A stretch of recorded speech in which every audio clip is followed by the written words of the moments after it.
Good evening and welcome to the very first episode of Lights Camera Musical of 2021. I am so excited to be here and talking about this movie with you all today.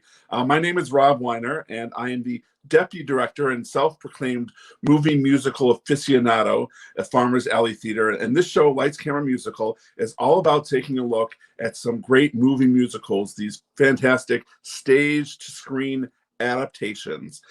Now, being a proclaimed movie musical aficionado, how did I get that title? Well, aside from having a pretty rocking collection of VHSs and DVDs, I was the shift leader. That's right, a shift leader at the Hollywood Video in Kalamazoo for a time. So yeah, Este'Fan, I'll explain to you what a video store is in just a minute when we bring you on.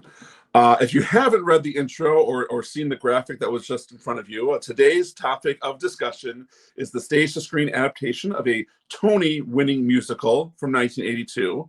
Thank you there. It had been long rumored to be turned into a movie, first in the 1980s. It was going to be starring Whitney Houston back then. That would have been interesting. That fell through. Then it was going to be made potentially in the 90s, starring Lauryn Hill. That would have been something. It finally became a reality in 2006, and it starred Jamie Foxx, Beyonce, Jennifer Hudson, Eddie Murphy, and more, where it won Best Picture at the Golden Globes. If you're watching us instead of the Golden Globes tonight, thank you. And was nominated for 8 Oscars, winning 2. I am, of course, talking about DREAMGIRLS.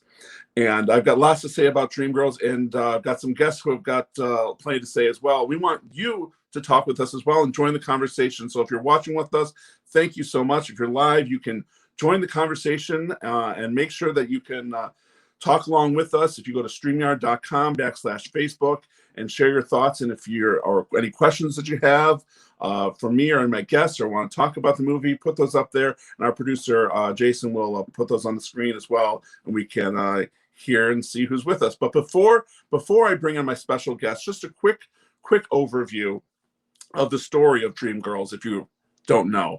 Now, the movie follows 3 women, Deena, Effie, and Laurel, the Dreamettes, then the Dreams, as they navigate their way through the music industry led by their controlling manager, Curtis Taylor Jr.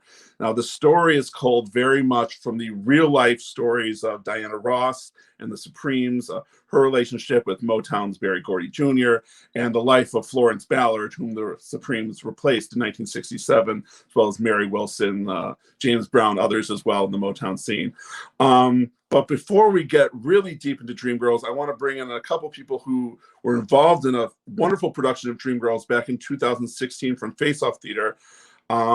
First, I want to welcome in, she's a founding member of Face Off Theater Company and graduate of Western Michigan University's theater program. She's directed numerous productions in Kalamazoo, including the past summer's 3 Little Birds, in conjunction with Farmers Alley Theater and Face Off. She's directed The Piano Lesson by August Wilson in the Heights at Kalamazoo Central High School, The Learned Ladies at Kalamazoo College, as well as many Face Off Theater productions. She's a gifted performer who's been seen in shows like, by the way, Meet Ferris Stark, Ruin, Detroit 67, and she directed, of course, like I said, that 2016 production of DREAMGIRLS for Face Off Theater, and will be opening this coming weekend, the Lynn Nottage work, Fabulation or the Re-Education of Undine, February 26th to 28th. Tickets available at faceofftheater.com. Ladies and gentlemen, please welcome Marissa Harrington. Hey. Hey. You are a dream girl, Marissa. Oh, thanks. for having Tech Sunday today and then Yes. coming and being on this little, I don't know, shindig show that we have running today. So thank you very much. Thank you for having me. You're just reading off all the things. And I was like, when did I have time to have children? Right. Good Lord. Well, It's exciting, though. Yeah. Well, before we get too deep into DREAMGIRLS, I want to ask you about what you're doing right now with Face Off Theater and the production that you've got coming up this weekend, and what that show is about and how we can experience that. Absolutely. So we are opening our season virtually this coming weekend with Lynn Nottage's Fabulation or the Re-Education of Undine. If for those of you that don't know anything about Lynn Nottage, she has won 2 Pulitzer Prize for drama. And you just mentioned, by the way, Meet Vera Stark. She is the playwright for that play as well. So very talented artist. We are opening our season with a satire. So we wanted to kind of, tell a story that would resonate with a lot of people and also make you laugh. I think it's a play that will make you laugh, make you cry. And if I could just sum up the theme of the show, I would just say that it's a kind of a comeuppance tale, like someone is being torn down to then come back up, a phoenix rising out of the ashes. Okay. So I don't want to give too much away because I want you guys to watch it, but it definitely will take you on a little bit of an emotional roller coaster, but in a very humorous way. So Right. I look forward to you guys being able to watch it. That's something that I'm sure that you've as one of the founders of Face Off and us over at Farmers Alley Theater. It's like, what are audiences wanting right now? Yes. Because it is kind of both those things. We want, I think, light and humorous works because the world, Yes. yeah. But we also want to do important works as well. Yes. And I mean, having known some of the Nottage's works, that seems like the perfect marriage there for people to watch this weekend. And thank you for lifting that up, because that is something that we were very intentional about. Face Off, traditionally, we like to do works that will, hit you in the heart, hit you in the gut. And I think as we have evolved as a company, we've realized that there are a lot of nuances to touching people's heart and making an impact. And I think that can be found in comedy if you have a playwright like Lynn Nottage, who can balance all of those different elements, right? And we can still stay true to our mission and do this work. So we definitely didn't want to heavy the season down, especially at the beginning. I mean, we're all looking for something to help us feel a little better. So yes, a little light. So before we plug it again at the end, can you let our audience know how they can watch the show and get tickets? For sure. If you just visit our website at faceofftheater.com, it will take you directly to the link to purchase tickets. Since we are doing the show virtually, what that means is that we will have a link for you to watch the show that has been pre-recorded, and you will be able to access that link on Friday, Saturday, and Sunday evening at 7:30. Another thing that I wanted to just lift up is that we will be doing talkbacks via Facebook Live after every single show night. So around 9:30, we will have, one night we'll be talking to the director, next night the cast, and then the last night will be a community member. So you will be able to engage with Face Off as people are used to doing with our productions. You still will be able to do that, but we're just getting creative in that way. So if you go to faceofftheater.com and click on get tickets, it'll take you to the website where you can purchase a ticket. It is pay what you can. So we don't have just general across the board ticket prices. It's whatever you are willing to pay, because we are wanting to move in the direction of having our productions be more accessible. So just plug in a $5, 10, 15, 20, 100, whatever you'd like to do. And then you'll get a link for the streaming of the show that will be able to go live on Friday night. Well, that's awesome. And we could talk about how theater has evolved over this last year and how we've, learning along with this virtual programming. Yes. But one thing, like you said, you mentioned that I think is here to stay is this sort of like involvement and experiential connection between not the artist and the audience. And those talkbacks are always really, whenever I see a show that has a talkback, I usually try to go to that performance that has it, because that's always super fulfilling as an audience member. For sure. Yeah. Well, very cool. Well, faceofftheater.com for Fabulation or the Re-Education of Undine, and that is happening this weekend, the 26th, 27th, and 28th. Fabulous. But I do want to bring in another very talented artist, and he is an alumnus of Western Michigan University's musical theater program. He's been seen at Farmers Alley Theater in our productions of Camelot and the aforementioned Three Little Birds. Now, Kalamazoo civic audiences will recognize him from star turns in shows like Sister Act, The Little Mermaid, and Once on This Island. And he was recently recognized by BroadwayWorld.com as Michigan's Performer and Dancer of the Decade, and is busy teaching classes at the Kalamazoo Civic and all over, and was seen as Jimmy Thunder Early in Face Off's production of Dreamgirls. Ladies and gentlemen, please welcome Este'Fan Kizer. Hello, hello, hello. Thanks, Rob. Este'Fan. How are you doing, man? I'm doing well. How are you?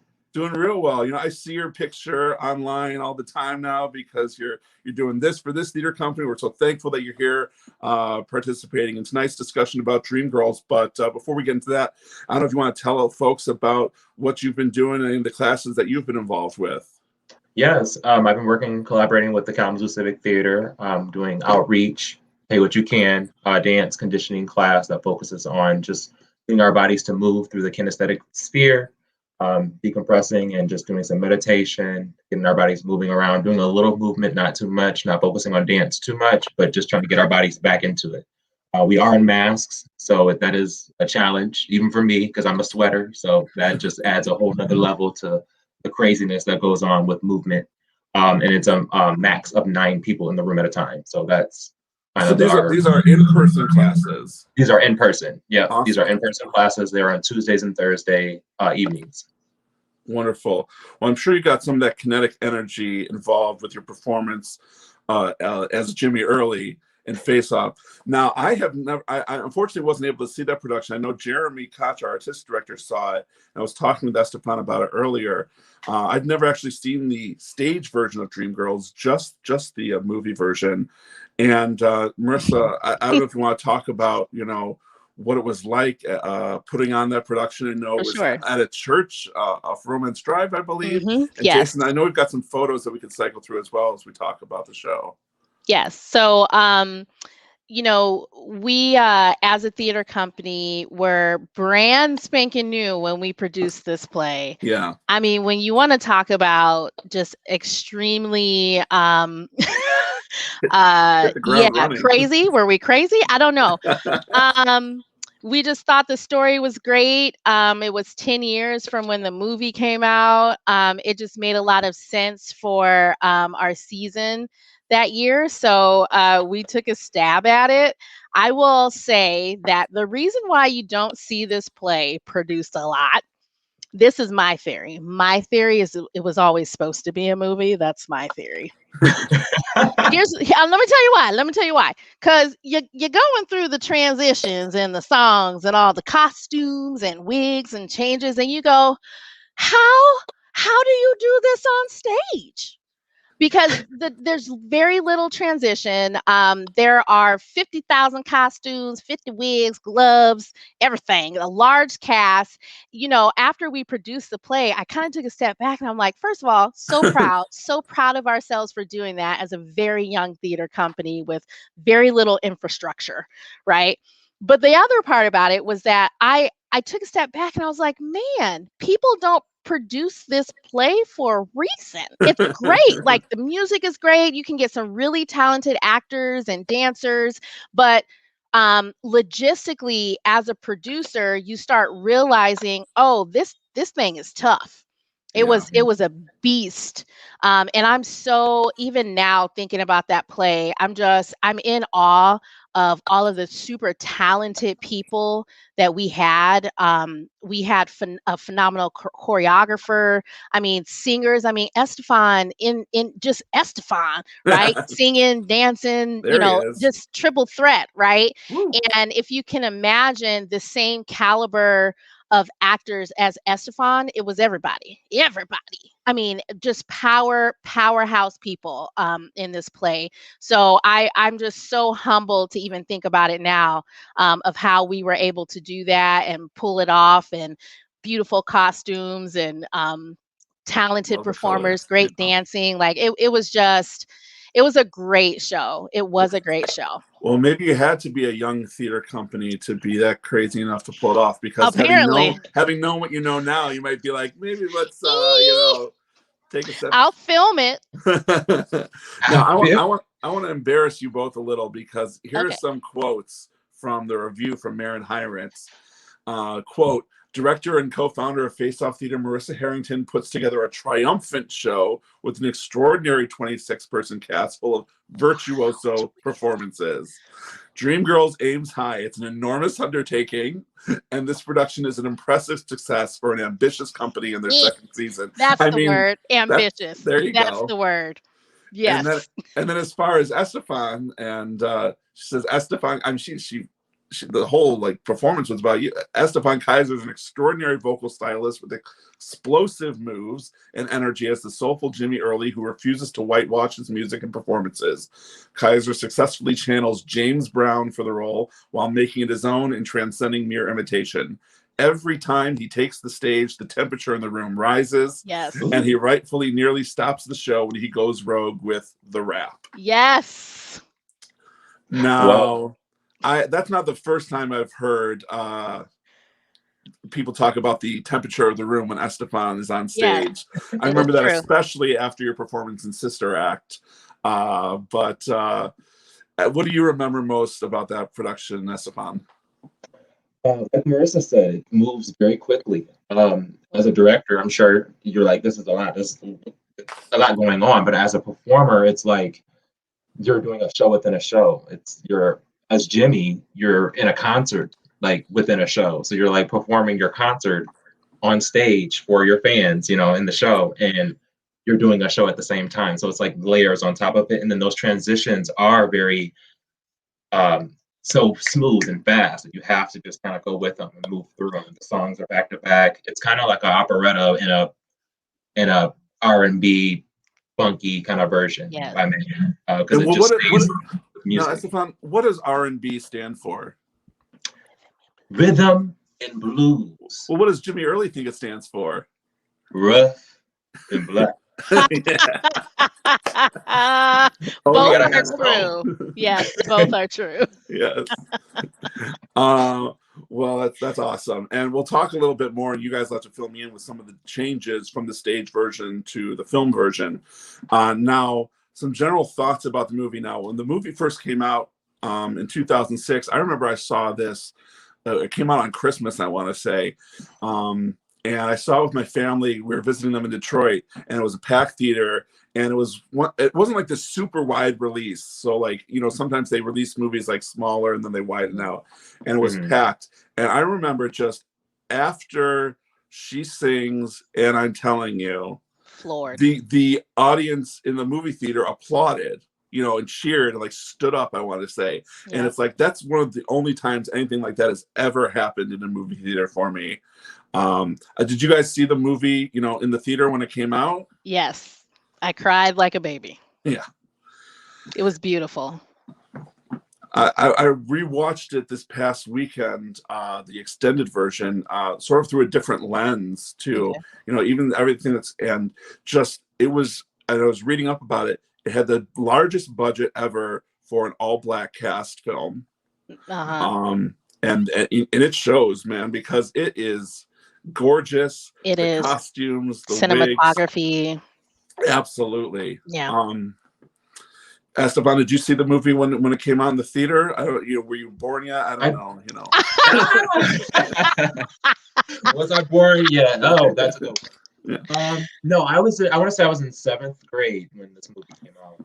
I didn't see it in theaters or anything like that, but I watched it so much, and me and my siblings watched it so much. We could quote it and sing it and just throw lines out at any time, and it was just so refreshing to see it and to see actors that are in artists, Beyonce's in it and things like that. See people that you are growing up with and see them do this artwork. It's like Marissa said, you cry just from the beauty of it. Yeah, I mean the directing style and all the production aspects of it are pretty elite as far as I'm concerned. Now the director of it is Bill Condon, who had previously worked on the Chicago movie. Another one of my favorites. And we did a Lights Camera Musical about that back in October. And since then, he did the Beauty and the Beast live action movie. He worked on the screenplay The Greatest Showman. And it was like, I also found some parallels kind of between The Greatest Showman and Dreamgirls in a sense, in the way that both Curtis and Barnum are sort of like, oh, it's never enough for them. They always have to keep going. Ooh, nice parallel, Rob. Yeah, I know, I try there. But the use of montage in this movie is one of the best uses of montage, I think, throughout film. I agree. I know, Este'Fan, you were talking about earlier, the transitions are, you know, in the stage version are, you know, it's there's a lot of Park and Bark stuff, but this, in the movie, you've got a song going on and then a little scene that happens in the middle of the song, and then you move forward in time and stuff like that. It's pretty impressive. Yeah, it's genius, especially when you have to translate musical theater for the stage into a film. And I don't want to say it makes it easier, but it does make it simpler in terms of transitioning that music that you already have and just putting that into the story and trying to elongate the story or try to tell the story a little bit more detail. There, of course, are things that are chopped out or cut out of the play that aren't in the musical or in the movie, and vice versa. There are elongated or extended things that are in there, such as like Jimmy. He doesn't die in the show or anything like that. It's just I see it as Jimmy falling off the Billboard charts. You know, like Jimmy just isn't relevant in terms of music anymore. You know, he ushers in the dreamettes, the dreams, and that's the new sound that's out now. I mean, and talk about, I mean, an all-star cast. Yeah. From Jamie Foxx, Beyonce, Eddie Murphy, J. Hud, Danny Glover. Yeah. Anika Noni Rose, coming off of the Oscar. We're not there yet, Jason, but I don't know. You got and Keith Robinson, who played Cece. Just a real congruence of talent like that. But Jason, there is a scene I want to point to right now, because Jennifer Hudson was obviously kind of like the unknown, or like people who don't respect American Idol didn't know what she was. And of course, she's got this amazing voice, and we'll get to that in a little second later. But I want to go, Jason, there's a video clip of Deena's Gonna Sing Lead, which is when Curtis comes in after they've performed in Miami. And there's some really great acting work there done by Jennifer Hudson that I think is overlooked sometimes. So, Jason, why don't you roll that video, and then we'll talk about that. And Effie, Deena's gonna sing lead. Deena's doing what? Lead. What do you mean? I always sing lead. Tell him, CC. We're trying something new, Effie. Yeah. You know about this? Curtis and I talked it over. He said it's only temporary. We finally get the chance to have our own act, and Deena's doing lead? She can't sing like I can. She's right, Curtis, I can't. I don't want to. Yeah, y'all gonna do what I tell you to do. This is a new sound with a new look. New look? Nobody can see her on a record. The way we're gonna be able to change things is by appealing to kids, and kids today watch television. So Deena's gonna sing the lead because you like the way she looks.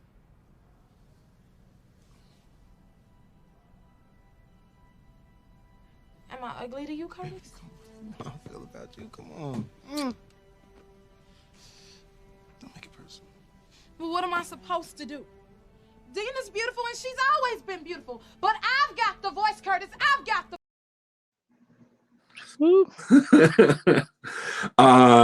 Really good stuff there. And it made me think about, when I watched, the way that movies are made, parallel.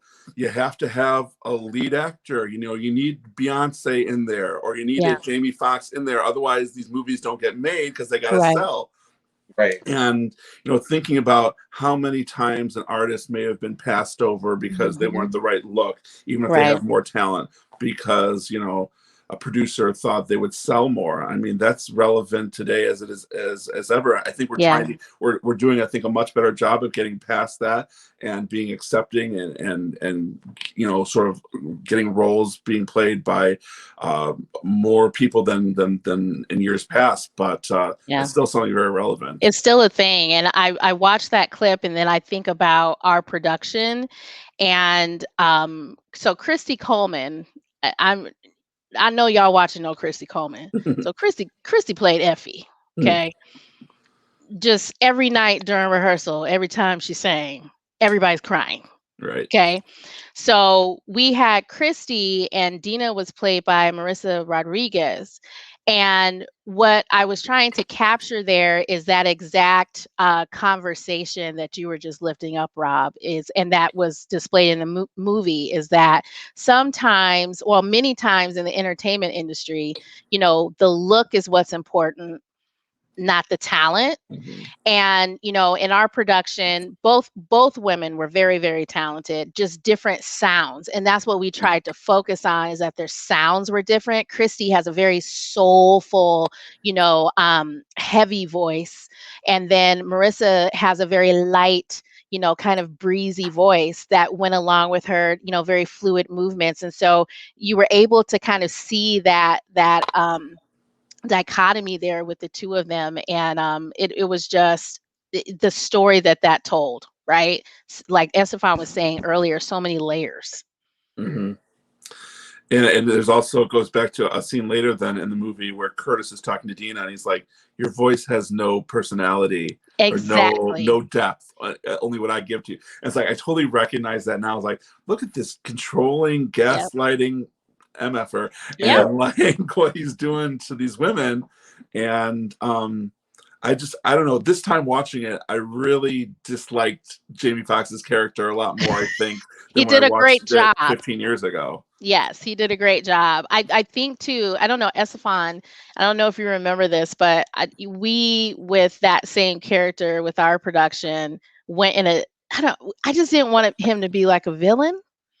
You know, because I just kind of feel like there's some heart behind there. There was a reason there, you know, and wanted to focus on those things as opposed to, oh, well, he's just an a-hole.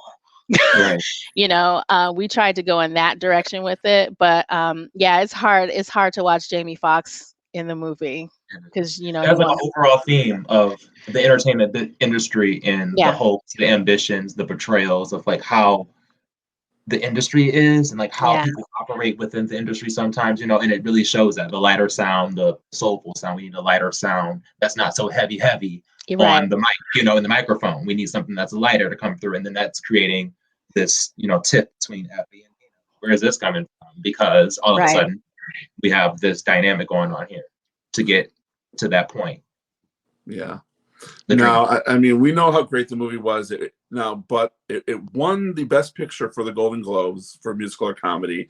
Eddie Murphy and Jennifer Hudson both won Golden Globes for supporting performances. But when it came to Oscar time, even though it was nominated for 8 Oscars, the most of any film that year, it did not get nominated for Best Picture or Best Director. And that was a big sort of like snub that year, for sure. Yeah. And I want to go through the other list of what was nominated for Best Picture, because in my opinion, DreamGirls definitely deserves a slot there. Sure. Now, the Departed won that year, Martin Scorsese. Okay. And then the other films nominated were Little Miss Sunshine. I did not like that movie. The Queen with Helen Mirren. That was a good movie. Letters from Iwo Jima, which was a Clint Eastwood World War II movie. And then Babel, which was some sort of like lots of different connected stories. I remember that movie. That was nominated for an Oscar. Yeah, that was nominated for 7 Oscars. Actually, that was second only to. I mean, it was okay. It was all right. So, I mean, Little Miss Sunshine aside, I think that DreamGirls could have taken any of those other slots there. Yeah. Most ever nominations for a film that was not nominated for Best Picture. The 3 original songs, this was another thing, a difference between the stage and the screen. Now, for the movie version, they wrote 3 new songs, Henry Krieger did. Love You I Do, which is a Mhm. song that Effie sings towards the beginning, which I is always in my head whenever I hear it. Patience, which is sort of like the Jimmy Early, Laurel there's a montage Yep. sort of kind of in the second act of the show.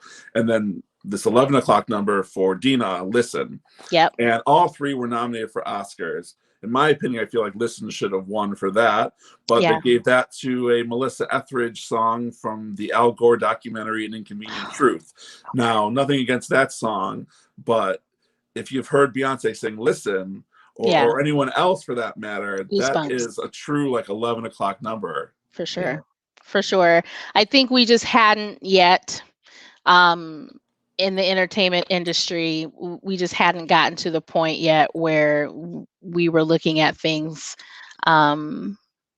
for true value. I think it was still very, and I'm not saying it's not politicized still, but very much less so than when this movie was made and came out. I think that if it were to come out today, that would be a very different narrative. Mm-hmm.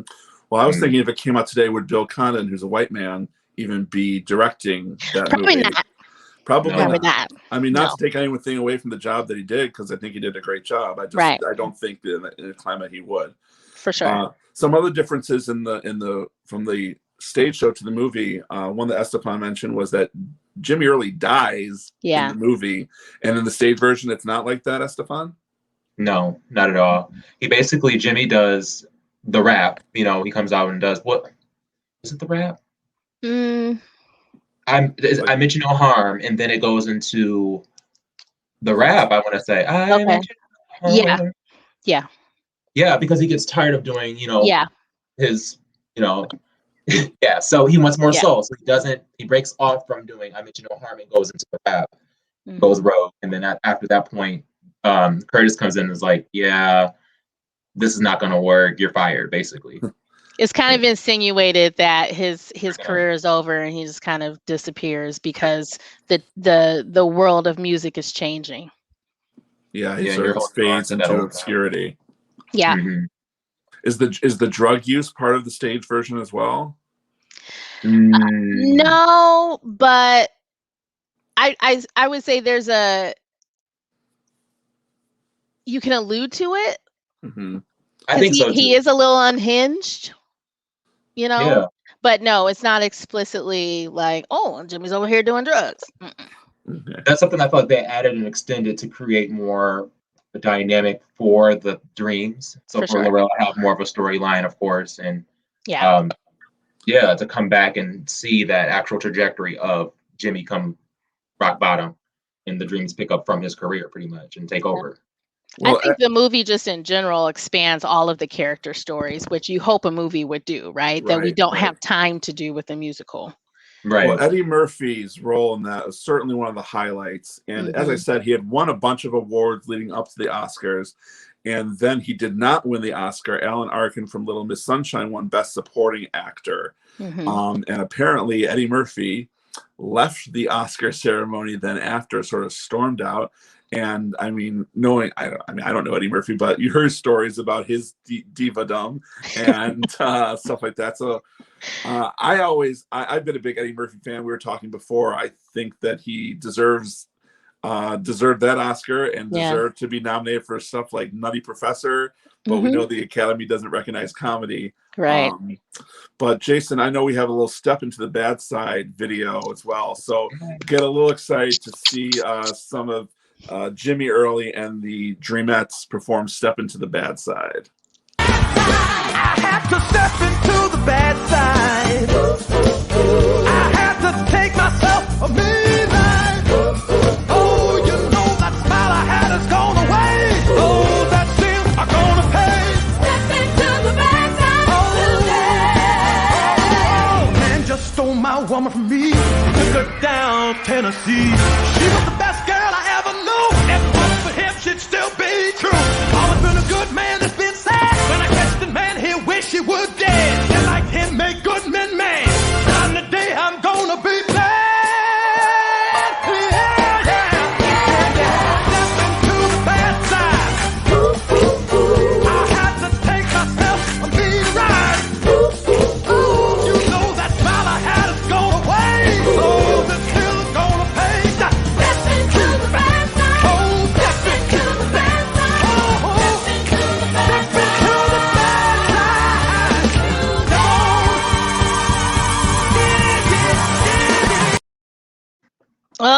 Oh, Yes.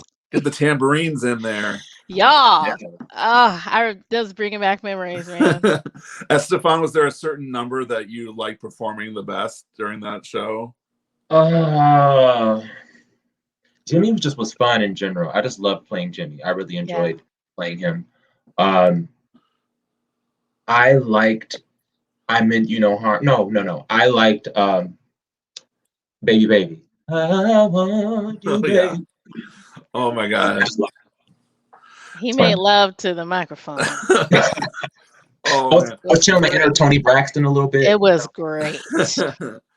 Well, good. That leads us into a good segue into some categories that we can talk about. And the first one is talking about maybe what's the best scene in Dreamgirls. If you had to cut it down to a certain scene, like you got to see this scene, what would it be? Now, I've got some lists here, and if you want to add some as well. I think that first opening 15, 20 minutes is high octane, high energy. The movie just starts with that cowbell, you hear it, and the bass, and it just like goes from there, the talent show through Fake Your Way to the Top with Jimmy. And that's just like a great opening to a movie. A lot of exposition there, a lot of character work, but it sets the ground running, and the movie does not stop. So that was one I had. Step Into the Bad Side was another one. For sure. And then I also thought Jimmy in Miami is pretty hilarious. Yeah. When he's got the Perry Como and he's like making love to that microphone, as you said. He's like these rich white people who have never had a black act. Is that Este'Fan as Jimmy? But Eddie Murphy, he does some pretty outrageous things with his hips and his really. So did Este'Fan. Yes. Yeah, you can't help it. He's like growling. He's like, "Ow!" Yeah. He starts off so like wanting to like be in this like white box, and he can't help himself, can he? Yeah. That's a great one of the funnier scenes I think in the movie. Of course, I mean, I'm telling you. That whole sequence, I Am Changing, is another obviously show-stopping number. That was my favorite. I was going to mention I Am Changing, and then I think Listen as well is a great one. I don't know if there's any other scenes that you would put up there as the best scene in Dreamgirls. Ooh, I would say I like the montage with No, I'm Ryan. It was I Am Changing. Never mind. It literally was I Am Changing. And I'm like, look at me. Look at me. Yep. Yeah. I love that shot during I Am Changing where it transitions from her auditioning for the club owner, and then it like pans for him and Dan Glover, and then it pans out and she's performing then this full nightclub. That's my favorite one. It starts really intimate and then it kind of expands out. Yeah. But I'd be remiss to not mention, of course, the show-stopping number, and I'm telling you, I'm not going. I'm telling you, right? And apparently, for the movie version, Bill Conn, the director, first of all, he had Jennifer Hudson. He ordered her to come late to set all the time to really play up that diva. Okay. And then they shot. This is the last thing they shot in for the whole shoot. Sort of just to let her get the characters as much as possible. And they did 4 days that they shot this final scene. So before we get a little further into that, Jason, I know we have an I Am Telling You video clip. So just prepare yourselves, everyone, because we're going to roll that right now.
Every time. Sing, Jennifer. So many great shots to the one from behind, you know, where you see her from behind and she's blocking out the light and everything. Just incredible work there. Now, I don't want to get into like a war or a battle, but there's got to be out there on the internet and this Jennifer Hudson versus Jennifer Holliday battle. Sure. And you know, the Jennifer Holliday Tony performance of Dreamgirls is stuff of legends as well. Yes. And probably the most famous Tony clip, in my opinion. And if you haven't seen Jennifer Holliday perform that from the Tonys, go on YouTube after we're done here and check that out, because that is transcendent in mind. You won't regret it. Yes. I've never had the opportunity, obviously, to see Jennifer Holliday in that performance. But what I want to give credit to Jennifer Hudson is that it could not have been easy to step into that role with all of the baggage and just sort of like the godlike reverence that everyone had Jennifer Holliday for in that performance. Yeah. And still make it her own and still come out the other side, you know, good, because a lot of times these performers will step into look at something like Will Smith in Aladdin, step into this iconic role, and then people are like, no, you know, maybe you should have left this alone.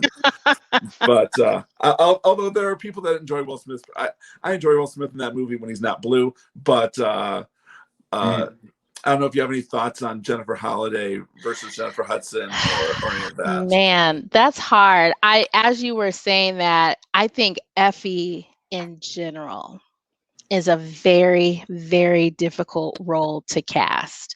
Yeah. I didn't want to do the show if I didn't have a good Effie. I'll just say that. Right. I was not going to do it. I was like, Christy Coleman's going to do it or I'm not producing this show. Seriously, because there's a lot to that character. It's true. There's a lot of history, you know, with Jennifer Holliday, and then we were doing it after Jennifer Hudson, and you know that's what people know in our generation of that character, and it just in general is a very difficult. I mean, musically, and I think also just the acting in the story. It's a hard role to do. And I think you get really, really lucky if you find someone that can fully embody it and make it their own. Because I think that's also the challenge of stepping into an iconic role is how are you going to make it your own, right? So I definitely, I've seen the Jennifer Holliday footage and obviously J HUD, and I'm like, well, I mean, it's a watch. Can we celebrate both? It's a watch. We don't have to pick, you know. Because they both were phenomenal. I'm sure to have a live performance and Jennifer Holliday and Cheryl Lee Ralph and all the rest, and then you have people that were in that show that were in the movie, you know, like Loretta Devine and the Hinton Battle. That probably is. You get these like what ifs. If I could go back in time, I'd love to see, you know, Ethel Merman, you know, in Gypsy or something, or I want to see, you know, the original cast of Chorus Line or something. Jennifer Holliday in Dreamgirls is up there as well, for sure. Yeah. Sure. All right. Now let's talk about maybe what's aged. We'll talk about what's aged the best, and we'll talk about what's aged the worst. We'll just knock this out. Now, as far as what's aged the best, we've talked a lot about some of the stuff already. I mean, I think the performances hold up. But one thing that we talked about was, you know, dealing with race in an industry like the entertainment industry. And when I went back and watched this, the second yesterday, I watched it sort of through that lens, you know, that we've all been sort of you know, looking at more through race and seeing you know, when they talk about the black stations and Cadillac Car and what happens there, you know, when Cadillac Car, you know, those white people took Cadillac Car, and you got Rory O'Malley from Book of Mormon as the guy with the got me a Cadillac, and it's like, that's the shit that happened. Yes. And you know, what Curtis and you know, the talking about, we got to do this our own, and which leads into step into the bad side. It's like the bad side was the white people stealing their songs in the first place. Exactly. And so Right. to deal with this payola stuff where they're paying the DJs and whatnot. It's like criminalizing something that probably shouldn't have been criminalized, basically. Yeah. Or when there's songs on the radio and they're like, why can't we hear it? Because the black stations are too weak, stuff like that. And they use, even in the movie, they say the man a lot. The man stole this and whatever.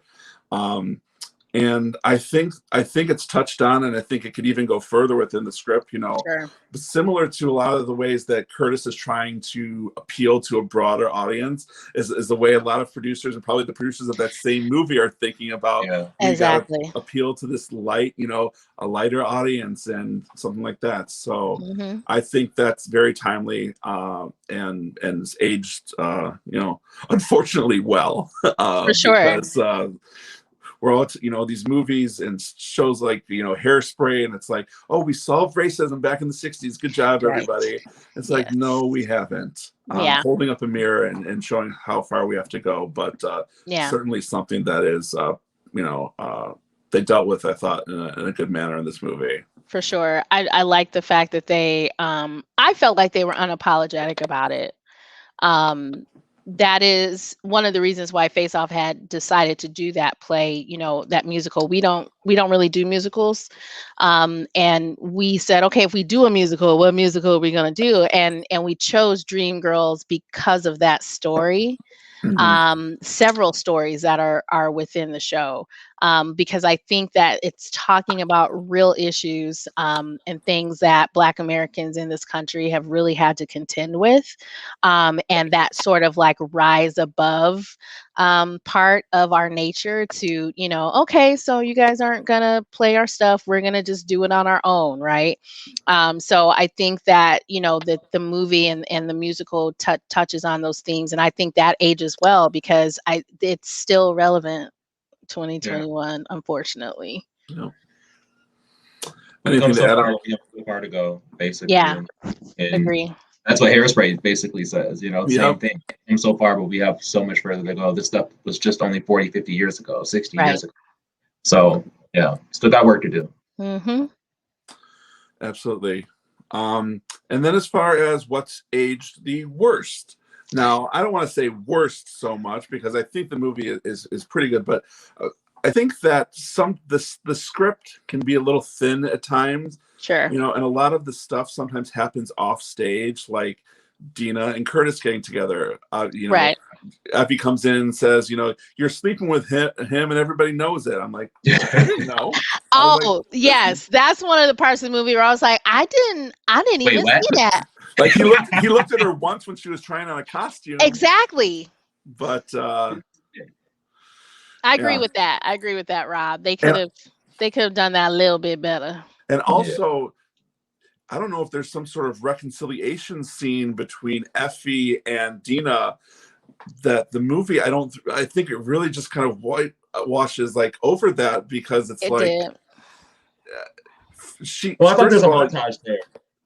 They had a montage where Beyonce Deena was in her mansion house and her mom was in the house. Yeah. And then like Effie came in, like there was a hallway point, like I think it was like the part where they were suing Curtis. Yeah. towards the end, And then- after Listen.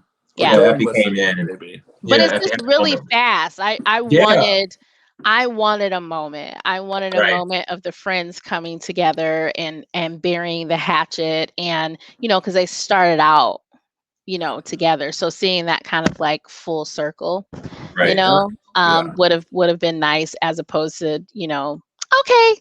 And I understand you're doing a movie that spans 15 years of these Right. people's lives, and you can't everything, but it's like sometimes some of the passages of time in those montages, like by the Yeah. time like they got from the beginning to when Effie's fired on New Year's Eve, it's been 7 years, she says. I was like, oh really? It was just that montage where they're traveling all across Europe and Asia and stuff like that. It's like, man, I guess we're all super like the biggest thing ever. So Well, imagine that in a play because it's written like that too. Seriously, I was Truly. like, how are we going? We had scenes where I was like, we're in a different part of the country 5 years later, and there's 10 seconds right. You gotta convey that in 10 seconds. Go. to change all the things. It's Turn around. just, dude. Getting right. That's why I said like it's written in my opinion to be a movie because you can do montages, right? With a movie. Yes. Oh, they're in Paris now and they're in New York. And on stage you're like, oh my God. Well, But I will commend you, Marissa, on the fact of we were in a church. I think it worked because we were in a church Yeah. and it had that concert Feel, not yes. intimate feeling, but also had that concert feeling like you're watching a show. Mhm. As a performer, it felt like you were doing a show within a A show. show, So like, you kinda yeah, had that, like, exactly. I don't know, it really made it more real to me, like as a Mhm. performer on stage. So, and I got a lot of good feedback, from my family members that came to see the show. Like, this is their favorite. Dreamgirls, like, still to this day, Nice. their favorite show. So I'm like, oh, okay, Yay. thanks. This is their favorite. So it's I good didn't to think about that, Este'Fan. That's true. I think we were able to get away with it there because we kind of played on that concert feel feeling. of Yeah, the show, the way that it's written, because you have like dance numbers and songs right, the entire time, and all of them are on a stage, right. Well, right? right. Yeah, I think that's exactly. one of the things that is a very successful stage to screen adaptation is most of the songs are in that sort of performance vibe. Right. Only a handful of them are what you would consider like musical theater. I'm on the street singing. Right. Right. Like that little beginning of Step Into the Bad Side. Obviously, like And I Am Telling You, but the rest of it is basically songs in the like vein of performance that Right. are Tourism. mirroring what that character is feeling or doing at that time, and that's Right. super smart, I think. Exactly. I mean, case in point, Listen. She's screaming at her husband to listen to her, and she's at this crossroads, and obviously. So before we get past that, Jason, I know we got to give Beyonce some credit here. So if Come we've on, got B.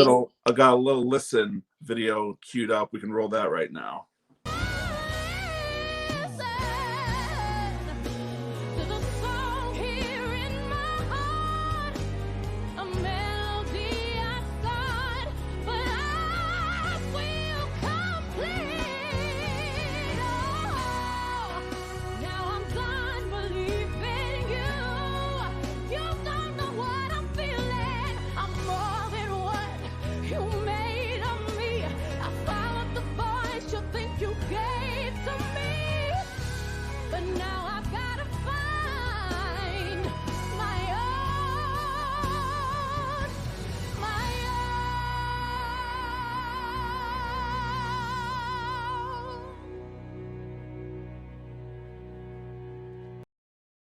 Oh, she's giving it there.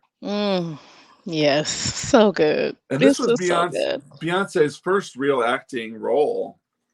And I would say her meatiest role to date, although I haven't seen, whatever movie she was in called like Obsessed or something. Don't watch But that. I love her. I'm Beehive, but don't watch that. And Beyonce, and similar to what we're talking about with where you're trying to play, what we think will sell, they elevated Beyonce. Like, we'll try to get her nominated for Best Actress, Mhm. and we'll get Jennifer Hudson nominated for Best Supporting Actress when they are both the co-leads of the show. Right. I mean, along with Curtis, and it's like, that's again just the politics of what they think is going to work best for their favor. They go, oh well, I think Jennifer Hudson has a better chance of winning this Oscar if she's a supporting actress, so we'll put her there instead. I mean, that was kind of true. It's a star was born, right? When you think about it, you have Meryl Streep and Helen, Mirren in the category who are going to win that category for sure. So that's going to be her best bet, just like Eddie Murphy. That's his option of his best option chance of getting that win there. Right. Well, before we finish up here, I've got some casting what ifs that I want to run by everybody. Oh here. Lord. And see, because they first went to Jamie Foxx for Curtis, and he turned it down. And I guess they offered it to Denzel, but Denzel couldn't sing. And they also were looking at Will Smith and Terrence Howard. I think Terrence Howard would have been. I was just about to say maybe Terrence Howard, and Terrence Howard can sing. Yeah, he can. Yeah, I can totally see Terrence Howard in that role. Now, I never watched Empire, but he's like a music producer in that one, isn't he? Yes. Yeah. Yeah, and very like gritty, edgy type character. Very Mhm. intimidating. But then Yeah. I guess after they had cast Eddie Murphy and Beyonce, then Jamie Foxx was like, okay, yeah, now I'll do Well, of course. it. But Right. they did want to produce. So check this one out. Back in the 80s, when I think like David Geffen had his hands on the rights, Whitney Houston, they were trying to get as Deena. But Whitney Okay. Houston wanted to sing Effie's songs. Because she would have killed it. She would have for sure. Okay. But like, hey Whitney, that's a different role. Yes. Yeah. So Visually, she's a Deena, but Yes. voice-wise, she's an Effie. absolutely, yeah. I bet there must be some. I wonder if she recorded any of those songs. I Am Changing, or One Night Only, or I'm Telling You. That would be something to find out. Oh, for But sure. they also had Audra McDonald, Lillias White, and Heather Headley for the concert version as well. The Oh my Yep. god, the concert version Oh cast my is pretty on God. point. It kind of helps fill in some puzzles too. Like as an actor, preparing for the role, it helped me like kind of fill in some things because the movie leaves some things out. The Yeah. concert stage has more kind of details in terms of the staging, so that was kind of helpful too. Apparently, they're also interested in Usher as Cece, but he Yeah. couldn't take 6 months off to film that show. Meh. Um, Mm. and then the other one who was a major contention for Effie was another American Idol finalist, Fantasia Barrino. No, J Hud. I mean, I can totally see. No, J Hud has the that But- Effie needs. They did make her gain 20 pounds for the role. It was a requirement, so they all would have to That have makes it. sense. Yeah, that makes sense. I just can't, just voice wise, I don't know. Right. Fantasia doesn't have that, right? She gives Billy. She doesn't give, Exactly. Yeah. Well, it worked But she out has for a both of phenomenal them, I voice. think. Yeah, because sure. Fantasia went to star in The Color Purple. And, Yep. exactly. That. Hmm. Now, before we go, and then there's some, cameos that we saw as well. Loretta Devine, who after Jimmy died, she's doing that sort of in the jazz club, sort of like this wake there for him. And she, of course, was the original Laurel on Broadway. Hinton Battle, who plays Jamie Foxx's kind of right-hand man. He's a legendary, performer. And Este'Fan, you just posted a video, I think, wasn't it today, about and him tap dancing up a storm. I mean, Love it. He's phenomenal. 3 Tony Awards. Yes. Woo! Do we recognize a cameo from Urkel, Jaleel White? Yes, I did. In The very beginning. he's like the stage manager. Oh, he's right in the Yes. beginning. Shut up. That's so Yeah. right. I was like, is that Jaleel White? What are you doing? All right. You're 5. And then the most bizarre is like John Lithgow and John Krasinski from The Office. Like they're like pitching Deena this like movie. Yep. Oh, I do Uber remember that. random. Uber random. The scene is And Laura Bell literally. Bundy behind. I think you said the guy's name earlier in the Oh, Cadillac. Rory O'Malley in the Cadillac car section. Yeah, she's on the Cadillac just doing the. Nice. One other thing I wanted to mention too was like first of all, going back to some of the race stuff. That's like the first white person you see in the movie is that guy. I think that's on purpose. And then when Deena and Curtis make it big and they're in their mansion, all of their help is white. Or white. Yes, that was intentional. Yeah. Yeah. So we'll just go to the end here. Stage or screen version. Both have pros and cons. I can't really judge because, again, like I said, I have not seen the stage version. Although I will say this screen version, I think, is pretty close to perfect. Get a couple more scenes with Deena and Effie there. We'll get to 100%. But Este'Fan, what do you think? What do you prefer, the stage version or the screen version? It's very difficult. Because I never watched the stage version. I performed the stage version, but never watched it. Screen. I'm gonna go screen. Yeah. Now, Marissa, you said earlier, it's like this musical was made to be a movie. It was. It was. I will say that there's some things, I think we can all agree that there's some things that you get from live theater that you cannot get from the screen, right?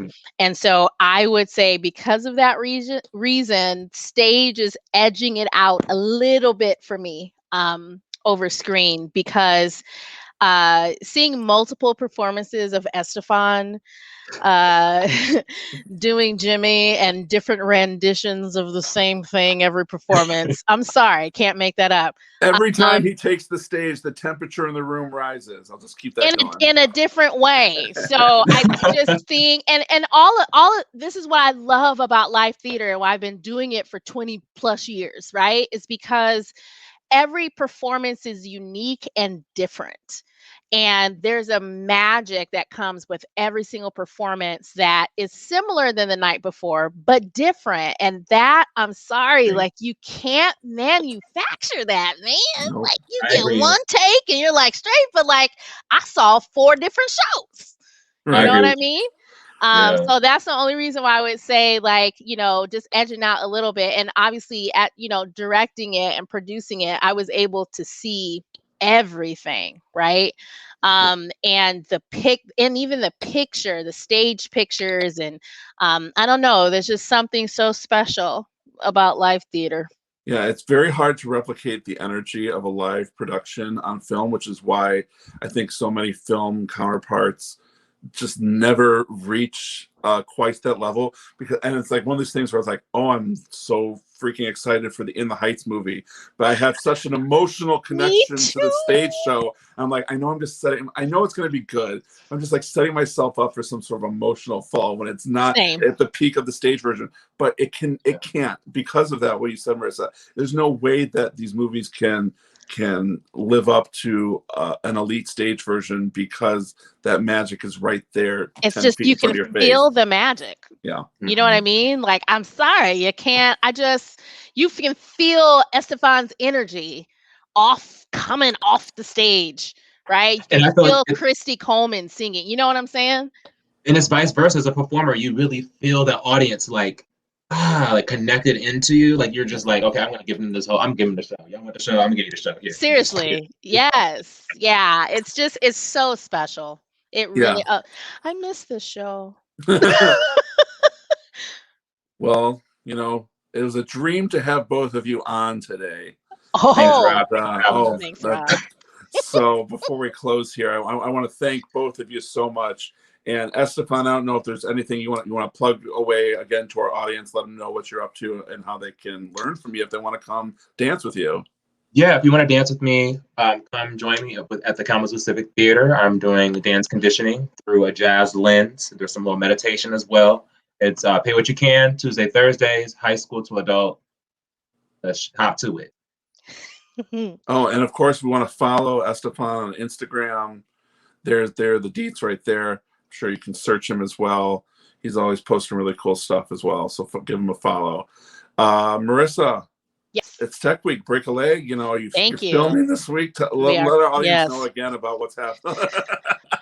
Yeah. So I want to doubly thank you for, on top of this, like, when is this Sunday going to end? But no, thank you so much. And let our audience know again how they can see the show at Face Off. For sure. So if you go to faceofftheater.com, it will send you the link to the tickets for Fabulation, or the Re-Education of Undine. I call it a dramedy, but it is a very, it's just a funny show, but has so many messages. So all you have to do is click on Get Tickets, and it'll take you to the website where you put in Pay What You Can, so that our show can be as accessible as possible. And once you put in a donation amount, you'll get a link to the show that will start streaming for you starting February. February. That's yeah, we're in February. I'm like, it is February, Lord.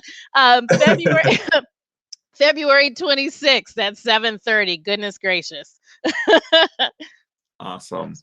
Well, we're super. I want to be super supportive of all of our theater arts as we're trying to do everything we can during this pandemic to continue to create art to inspire others, to Yeah. inspire ourselves at times when we're trying to do things like this. So keeping art alive is super important. And the Kalamazoo and West Michigan community has always been a super supportive a community for that. So again, that's faceofftheater.com for tickets this weekend. Yeah. Marissa, Este'Fan, thank you both so much for Thank joining you, us. This was Rob. a lot of fun to look back at this show.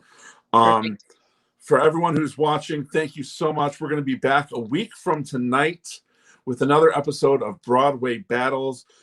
We won't have Adam, Jeremy, and I fighting for the affection of Nats Agree this time, but we're very excited because there's going to be a Broadway Battles teen version hosted by Adam Weiner and featuring Jason Koch, Trinity Posey, and Rosie Coriel as they probably answer a lot of questions about Be More Chill or Dear Evan Hansen or some of those stuff that all the young folks are enjoying these days. I want to, again, thank Jason Koch. He's been our producer this evening behind the scenes. I appreciate all the work that you did to get this going. And to all of you out there, please continue to follow Farmers Alley Theater on Facebook, on YouTube, our website, farmersalleytheater.com, our Instagram at Farmers Alley Theater, and our Twitter as well. For all of our information, that's the best way to stay updated with us.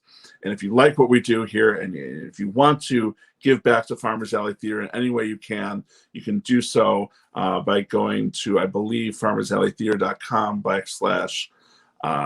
/ there we go, farmersalleytheater.online /give, or text the word give 269-230-0001. We're again super appreciative of anything that you have to offer because we want to continue to support artists and bring art to the Kalamazoo community. And these little fun things that we do here is a great way to supplement that, but there's nothing like live theater, as Marissa said. So we can't wait to see you all safely this summer potentially, and then the fall as well. But for everyone here at Farmers Alley Theater, my name is Rob Weiner, and thank you so much for watching Lights, Camera, Musical. We'll see you next month. Take care. Bye-bye.